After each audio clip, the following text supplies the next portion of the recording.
हमारी अगली कहानी का नाम है राजा खनित्र का सद्भाव।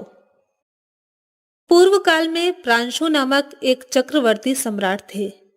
इनके ज्येष्ठ पुत्र का नाम प्रजाति था। प्रजाति के खनित्र, शौरी, उदावसु, सुनय और महानद नामक 5 पुत्र उत्पन्न हुए। उनमें खनित्र ही अपने पराक्रम से विख्यात राजा हुए थे। वे शांत, सत्यवादी, शूर, सब प्राणियों के हितैषी, स्वधर्म परायण, सर्वदा वृद्धसेवी, विजय संपन्न और सर्वलोकप्रिय थे। वे सदा यही चाहते थे कि सब प्राणी आनंद का उपभोग करें। उन्होंने प्रीतिपूर्वक भाइयों को विभिन्न राज्यों में प्रतिष्ठित कर स्वयं सागर स्वरूप वस्त्र से मंडित पृथ्वी का पालन करने लगे। उन्होंने शौरी को पूर्व प्रांत, उदावसु को दक्षिण, सुनय को पश्चिम देश एवं महारथ को उत्तर देश के राज्य पद पर प्रतिष्ठित किया।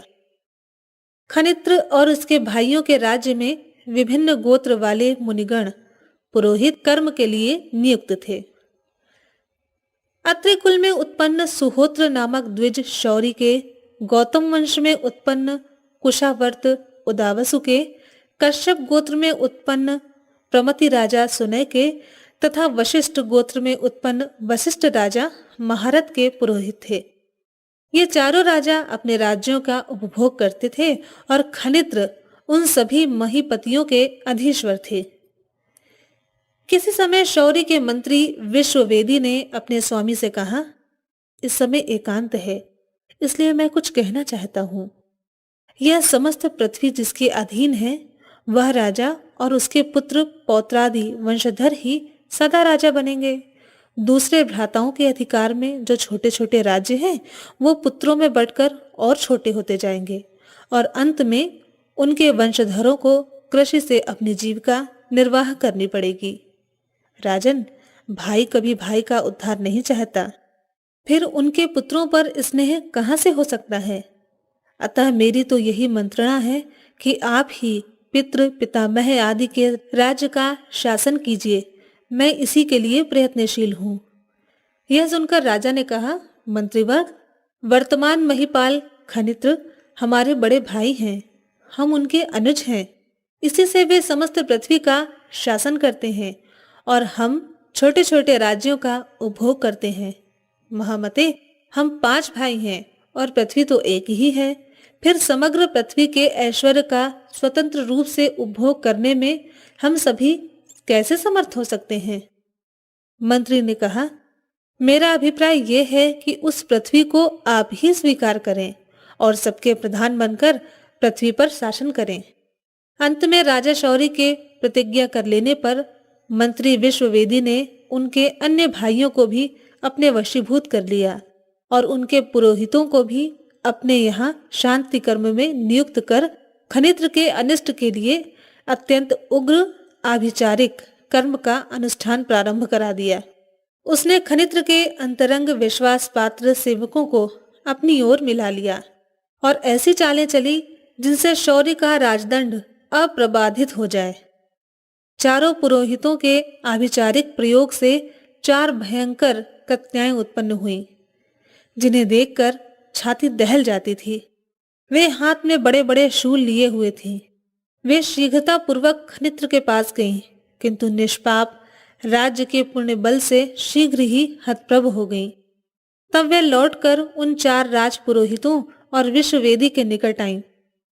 उन्होंने शौरी को दुष्ट मंत्रणा देने वाले मंत्री विश्ववेदी और उनके पुरोहितों को जलाकर भस्म कर दिया। उस समय सभी लोगों को इस बात से बड़ा आश्चर्य हुआ कि भिन्न भिन्न नगरों में निवास करने वाले सब के सब पुरोहित एक साथ नष्ट कैसे हो गए। महाराज खनित्र ने भी जब अपने भाइयों के पुरोहितों और एक भाई के मंत्री विश्ववेदी के एकाएक भस्म हो जाने का समाचार सुना, तब उन्हें बड़ा दुख हुआ। उन्होंने घर पर आए हुए महर्षि वशिष्ठ से भाइयों के पुरोहितों और मंत्री के विनाश का कारण पूछा। तब महामुनि वशिष्ठ ने अंतर्दृष्टि से ज्ञात करके शौरी और उनके मंत्री में जो बातचीत हुई थी तथा पुरोहितों ने जो कुछ काम किया था, वह वृत्तांत कह सुनाया। राजा ने कहा, मुने, मैं हतभागी और बड़ा अयोग्य हूँ। दैव मेरे प्रतिकूल है और मैं सब लोगों में निंदित तथा पापी हूँ। मुझ अपुण्यात्मा को धिक्कार है, क्योंकि मेरे कारण ही 4 ब्राह्मणों का विनाश हुआ है। अतः मुझसे बढ़कर भूमंडल में कोई दूसरा पापी नहीं हो सकता। इस प्रकार पृथ्वीपति खनित्र ने उद्विग्न होकर वन में चले जाने की इच्छा से अपने क्षुप नामक पुत्र का राज्याभिषेक कर दिया और पत्नियों को साथ लेकर तपस्या के लिए वन में गमन किया। उन नृपश्रेष्ठ ने वन में जाकर वानप्रस्थ विधान के अनुसार 350 वर्षों तक तपस्या की। अंत में उन वनवासी राजा ने तपस्या द्वारा अपने शरीर को छीणकर तथा सब इंद्रियों का निरोध करते हुए प्राणों का विसर्जन कर दिया। अनेक राजा सैकड़ों अश्वमेध यज्ञ करके भी जिस लोक को प्राप्त नहीं कर सकते, खनित्र ने मृत्यु के पश्चात उस सर्वाभीष्टप्रद पुण्य लोक को प्राप्त कर लिया था।